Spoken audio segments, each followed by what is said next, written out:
In today's video, I'm going to teach you how to set up and customize Outlook on the web in Microsoft 365. This will take you through the basics step by step, making it easy even if you're not a tech guru. First, let's get started by opening your favorite web browser, which for many of us is Google Chrome. Once Chrome is up and running, head over to the address bar at the top of the page. You'll want to type in office.com and hit enter. This will take you to the Microsoft Office homepage where most of the action happens for 360 users. Now, when you land on this page, you'll be prompted to sign in. This is where you'll need your Microsoft 365 credentials. So make sure you have your username and password handy. Enter them in the respective fields and click sign in. It's crucial to ensure that your credentials are correct for a smooth experience. Once you're signed in, look for the Outlook icon, which is usually quite prominent. This step is essential. It will lead you directly to your Outlook web interface. Clicking on the Outlook icon will launch the application in your browser.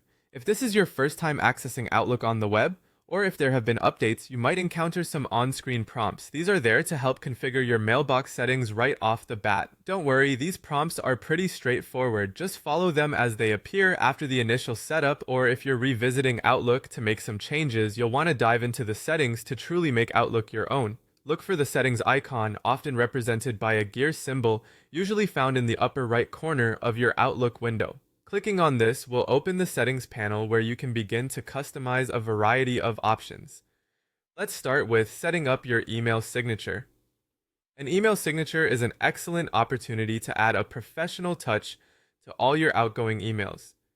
In the settings menu, find the option for signature and click on it.